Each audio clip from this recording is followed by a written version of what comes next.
Hello, welcome to the Big Bad Podcast. I am Janae. And I'm Brooke, and we're two entrepreneurs jumping headfirst into building a business. We're marketers and content creators at heart. And in this podcast, we're helping small business owners learn how to play big with their marketing efforts, even on a small business budget. So if you're ready to make big bad moves in your professional life, this podcast is for you.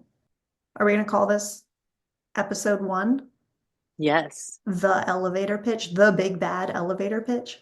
step into the elevator and go up. So actually, in my research, did you also see where the elevator pitch originated? Ooh, let's hear it. So allegedly, and this is all rumor, hearsay, I don't know the man personally because he died a long time ago, but Alicia Otis, who invented the elevator, he demonstrated how the safety brake works at a convention center and basically did it in front of all these people in less than 30 seconds. So that became sort of the elevator pitch, like show me how something works, but do it quickly and effectively so that I can understand it, which I think is super interesting, even if it's not Very true. interesting and very relevant. And you were telling me earlier, like, you're not as well prepared for this as you had hoped to be. I'm like, what? That is like some deep research. Like, you pulled out a book on that. I listened to two other podcasts in preparation for this podcast, as well as reading multiple articles. So, Beautiful. You are yeah, prepared. gotta Well, be prepared. Gotta give the people what they need to know. I have a stat that I would like to share to give people what they Yes. need to know, which is sort of on like we will get to the what is an elevator pitch, why do you need one, how to create one, but the the stat I want to share is that businesses that promote themselves, this is not a surprise, are more likely to grow by 60%. This is what the research from HubSpot has shown. So people with a strong online presence and ongoing marketing efforts have seen what they're reporting as 60% growth.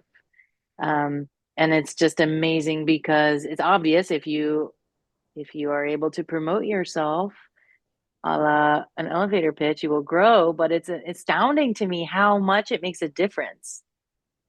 And it makes a huge difference. And I think what I have struggled with in the past is not seizing opportunities for self-promotion. So obviously, yes, like putting online that I have a business and this is what I sell is one thing, but I think those in-person opportunities where someone at the gym is like, "Hey, what do you do? What do you do for work?" Like that's an opportunity. And if you don't have in your head, well, here is what I say when someone asks me that, you're missing an opportunity. And granted, that might not be your prospect, but they might live next to your prospect. They might be married to your prospect. They might have friends and coworkers and who knows, but every single interaction when someone utters, "So what do you do for work?"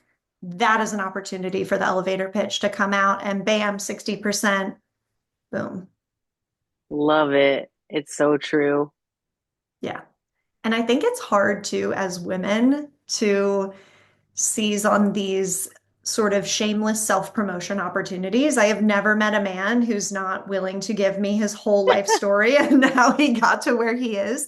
But there are so many women who are just incredibly humble and they constantly undermine their own abilities and they're like, "Oh, well, I dabble in arts and crafts." And I'm like, "Wait, I you make make candles. ceramics that are gorgeous? Come on. Like, let's be honest Yes. and like how do we break down that barrier and sort of say, it's okay to promote yourself. You're a small business owner. You have to make money." Yes. And can you reimagine the way that you're thinking about this? And it's not salesy or tacky or promotional. It's just stating what you do confidently because you do it and you do it big and bad and you want to share that with the world. And to this exact point, I have another stat for you here from Harvard Business Review.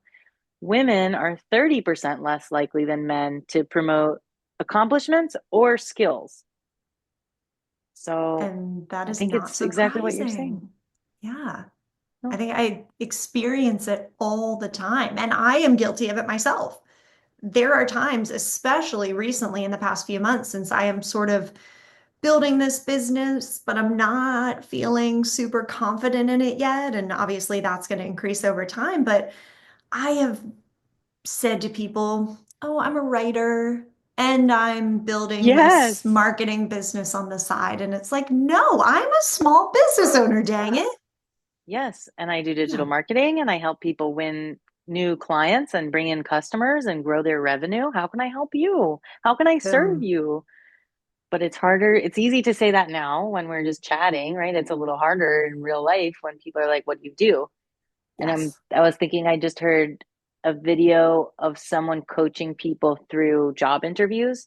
And they're like, you think you get this easy ball question, which is, tell me about yourself. And they're like, most of the time, people just come through with this brambly, unplanned, strange biography that is neither professional, it's a little too personal, like just crosses all these borders. And the point here is that's exactly what an elevator pitch is for your business, but it's also just for yourself. Like, tell me about yourself. Anytime, anywhere where someone's like, oh, hi, nice to meet you. What do you do? Who are you? What do you like to do? Like, there is a way to sneak in your 20-second, 30-second, 60-second elevator pitch and be like, here's about me. Here's what I do. Yes, absolutely. I love that. And I think it's very prudent at this point to say, okay, well, what makes a great elevator pitch? What does not? And like you said, you can include your elevator pitch in the who are you. But the standalone elevator pitch can function in that what do you do element. Because I do think people tend to go way back in history and say, well, I was born in Oklahoma and then my parents moved to Tennessee when I was 4 and then I went to elementary school where I got straight A's and then I yada yada. And it's like, no, missing the point. Be concise, capitalize on this short time span, short attention span of the person you're talking with, and make it memorable and clear. Absolutely. And make it for them. So, Hmm. why do you need an elevator pitch? So, a couple reasons that come to mind for me. One is to establish your credibility. So, to convince someone that you are a consummate professional and you actually know what you're doing. Another, like we already touched on, is self promotion, which is so super important for small business owners. Um, to open the door to a further conversation, which I think is sort of a critical piece that we'll kind of get into more later. And generally, I think it makes your interactions less awkward. I think when you can succinctly Oh, say what sure. you do, it really does cut back. And then it sort of, in my mind, then opens the window to a very natural, and how about you? What do you do? And it's just it can be so awkward, especially when you know nothing about a stranger. But I think a well-crafted elevator pitch really takes a lot of the stress and awkwardness away from that. Oh, I love that. I hadn't thought about that. It gives, especially when presented confidently, and not that you want it to come across as rehearsed, but at least practice, like you know what you're saying about yourself. I think that 100% just in any interaction about any topic, elevator pitch or not, like that reduces the awkwardness when you feel like you know what you're talking about. Because I don't have a stat on this, but I know when you end sentences with the tone and pitch of a question, even though it's not a question, your credibility plummets. And people are like, do you even know what you're saying or talking about? Like, are you asking that? So having something laid out and structured, I'm 100% aligned with that. Just like makes it less awkward, which if any, if for no other reason, you build an elevator pitch to avoid awkward conversations, do it. Completely. And I think there would be some really interesting data around the intonation. And it really is, it's the difference between I'm a writer and I'm a writer. So how can I help you? Yes. Yes, that last part, it's sort of implied. You don't even have Yeah. to say that part versus like if you said with the question tone, how can I help you? Like people are like, what are you not? What are you asking me? No, I can help you. Done. Yes, yes. Yes, Matter of fact. absolutely. Um, and then as far as connecting with people, I know you mentioned that because there's really opportunities everywhere. So you can be in line at a coffee shop and it just starts sparking. And once you feel confident and practiced in sort of what you're who you are and what you do speech, it flows out from you naturally in the line of a coffee shop or kind of anywhere that you are. When you bump into someone, it will just start to come out of like, oh yeah, blah blah blah, because if I work in that, so I know about this, or really natural segues. Yes, 100%. And I think there is a huge difference between creating your elevator pitch and using it. So I think a really good challenge for people is create your elevator pitch, try it out in the mirror on yourself, try it out with a partner, a spouse, a child, a friend, but then challenge yourself to go out in public and say, 3 times this week, I'm going to approach a stranger to tell them what I do. And Oh, just let's get actually over do it, that. right? Yes. Like just get over the awkwardness and get comfortable with your pitch. And you might find that some of it feels a little inauthentic when you say to people, okay, so go back and revise, Oh. back to the drawing board. It's not, don't marry the elevator pitch, just date it. Be open to other possibilities. Yes, but don't mistake a fear and self-consciousness for that it doesn't feel authentic. Because what I also know from, I just finished reading a great book, How to Do the Work by Dr. Nicole Oh, so LaPera. good. So Amazing good. book. But she's talking about how the more that you repeat a thought, even if you don't say it out loud, the more it becomes true, even if it's not true. So if you're telling yourself this is inauthentic, it's just a matter of practicing it, the thought over and over and saying it, and you then build it and it stops feeling inauthentic because you've said it so many times. Yes, I love that. And use the way your brain works to your advantage. Yes, Yeah. yes. But I love this say it to three people. Like, let's do that. Because I think part of what we're doing here in like podcast land is being like, hey, we just want to show people that you can do these things if you actually do them. So I love this plan. I'm like, I'm gonna go to the supermarket this weekend at the cashier and be like, how's your day going? And then just be like, oh, I do this, and just start saying it. Like, Yes. if especially if you start out by choosing the most like random, potentially awkward situations, then it can only go up from there when the setting is appropriate to say it. You're like, well, that was a breeze. Yes, absolutely. I love it. And I cannot wait to report back on potentially awkward interactions that we were able to diffuse with a well-crafted elevator pitch. Yes, or hopefully report back that someone signed with you. Like, you know what? It Yes, worked. And the guy in the donut shop was like, we need that. beautiful. Yeah, All because right. the other thing here is sorry, is referrals, and like the people we talk to, I think we forget in self-promoting, like it isn't just the people that you say the words to, it's that those people are going to be little microphones for you in their own audiences. So if you can say it in a good way to just about anybody and they know someone else, I think you mentioned that before, like your message gets out. Absolutely. And the more of that, the merrier. So I Hmm. think we sort of both broke down elevator pitches into kind of two broad stroke categories. So we have sort of what I call the blanket elevator pitch, which is Joe Schmo at the grocery store, mom's friend who came over for dinner, literally anyone at any time. That is uh, general. It is who you are, what you do, and why it matters. And you can say it to anyone at any time. And then the other one being an elevator pitch for your ideal prospect. So that one goes a little bit deeper into who you are, what you do, who you serve, why it matters, and then what to do next. And I think that's a really important part of that ideal prospect pitch is giving them a very clear call to action. So that is to be used at conferences, at networking events, when you are literally in places where you know that these people are there to meet you and know what you do and potentially set up a meeting. So I think that is super relevant in business context. And I think every small business owner needs to have both in their back pocket and then sort of read the room situationally and understand when to use each one. Couldn't agree more. And just thinking about the overlap of those things, because this isn't like we're telling you to go write two different speeches. This is like just being able to angle and ensure that the message comes across to both of those different types of audiences with a little bit more honing on the one speaking to your audience, I think.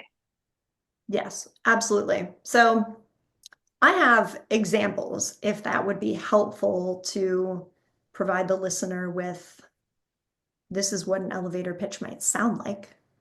Sure, Yeah. let's hear it. Okay, let's do a little role playing. I'm walking up to the cash register. Oh, at my Hi, pizza how restaurant. are you today? Oh, we're at your pizza restaurant. Yes, let's go. Welcome to my pizzeria. Oh, this is such a beautiful place. How long have you been in business? 25 years. Wow, that's amazing. Yes, we love cheesy pizza, but summers and winters and all year long, it's kind of hard to get people here. Yeah, seasonal businesses can be challenging, especially in a more tropical climate like you're in, where you rely heavily on tourists. And so, I'm sorry, I didn't even introduce myself. My name is Brooke, and I own a digital marketing firm called Big Bad Marketing. And we help small business owners plan their marketing efforts throughout the year. So, we do website development and email marketing and blog posts and all sorts of online or in-person content that could help you find your ideal audience, even in times when it's a little bit slower. Is that something that you'd be interested in talking about? Oh, wow, absolutely. I've been waiting for you to walk in the door. Bam.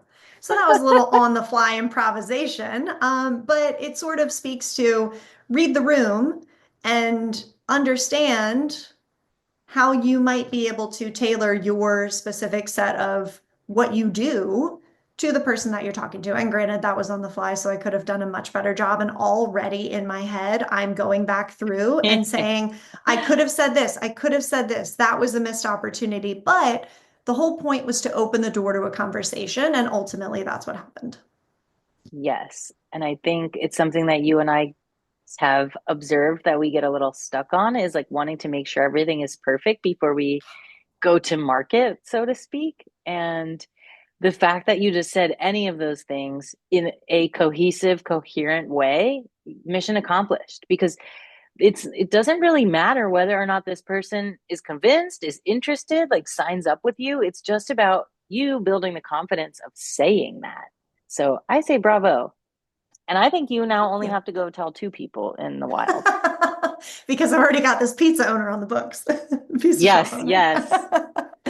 Yeah. Um, And I so think too, it's important to be flexible in your messaging. So my elevator pitch templates, which you can read in the blog post on our website about elevator pitches, they're 3 to 4 sentences long. But when you're actually in a conversation, you can drop that back. And it doesn't, I don't have to say from start to finish my memorized elevator I pitch. know. That's what I was saying of like a speech. And the truth Yeah. is, like, would it be useful to have all that stuff committed to memory in a succinct paragraph? Yes. And I don't think we're recommending that you just go out and say it directly to someone without pausing. Like, this is meant to be somewhat conversational depending on the context. Like, if you're in a networking event where it's people are like, tell me about what you do, you maybe have 36 seconds to 60 seconds to say the whole thing. But if you're just in a casual conversation with a business owner or whoever else you're trying to reach, it might be more of a conversation. Yeah. And I think it's important to really think through the types of words that you want to use in each of your pitches. So if I'm at a networking event, I might say to someone, yeah, so we build websites on WordPress and Squarespace or Wix if you prefer. But if I'm just talking to Grandma Sue from down the street, I'm going to say, hey, we build websites because that's something that she can understand. So I think you can sort of step into a different realm in terms of the types of things you are saying in that ideal prospect pitch that you don't necessarily need to do when you're introducing yourself to someone off the street who you don't know what they know about your industry. Absolutely. Which I think is a good segue to I had a few steps for someone who wants to create an elevator pitch for themselves. And part of that is understanding your audience. And I think that's going to be a key for a business owner to succeed in their business in general, but especially as you're trying to craft what to say to people about what it is that you do. Yes. So maybe let's talk through a couple examples of what that might look like for a different type of business. So looking at a gym. So recognizing the elevator pitch for their audience. They might identify that they're in a really heavily saturated young professional area where a lot of people have, you know, white collar jobs and families and yada yada. So they might want to use language that makes more sense to those types of people, or sort of tailor the benefits of what they do and who they serve to that type of audience, or a construction company that is for luxury home builds. Maybe they're going to use certain terms that are really going to appeal to the type of consumer that might be looking for a luxury home as opposed to someone looking for a starter home. So, audience is super important because it's absolutely going to help guide the types of words that you use. Oh, sure. It will make such a difference in the end result because I think something else we talk about a lot is starting at the end and working backwards. So knowing who your audience is, what buzzwords are going to trigger them into being like, yes, this is the thing I need, and understanding their problems and the way that they might speak or relate with something or understand the product or service in the first place. That's all going to help inform how you should talk about what you do. Yeah. Absolutely. Well, so that is perfect because step one that I've come up with here for how to create your elevator pitch is identify what's your goal. Do you want to get new clients interested and start showing up in your space? Are you trying to tell people what your business does? Do you want someone else to tell other people what you do? So I think that's what we've been talking about is realizing like everybody is an opportunity to share your elevator pitch to. So what is going to happen as a result of talking with this person? Yep, definitely. And I think that sort of goes back to too, like you can customize these pitches. So say you do more than one thing. You can have multiple elevator pitches if you cater to different audiences of people and you have different goals. So maybe your one elevator pitch is your sales pitch. And that is where you are really trying to sell. You even make an offer in your elevator pitch because you're ready to go. And then the other one is maybe more of a brand awareness focus of, I just want to convey to people that we exist because we're new in this community. Mm-hmm. Mm-hmm. Agree. Yep.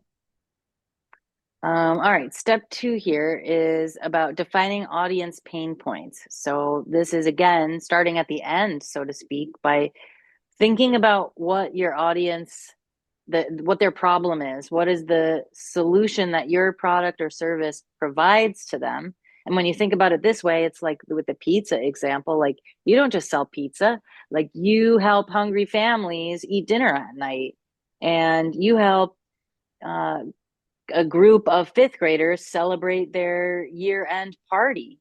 So you're having all of these problems and you make it easy for the teacher to do that. Like you're solving the problem of the end user from the reverse. Yeah. Absolutely. And I think that can just be a quick line in your pitch. So, for example, one of the lines in my elevator pitch is, we do the heavy lifting for small business owners who don't have the time, skills, or energy to figure out marketing on their own. So that sort of encompasses, okay, lack of time, lack of energy, lack of skills. Those are three of the big pain points for small business owners. So we address them right up front. So I think that's super important. Mm, Identify those pain points and make sure that you just outright call them out in your pitch. sure. And dovetails right easily into step three, which is highlight the outcomes, not just the service. I think we just covered that, right? Like, what is the result you're providing, not just the product or the service that you sell?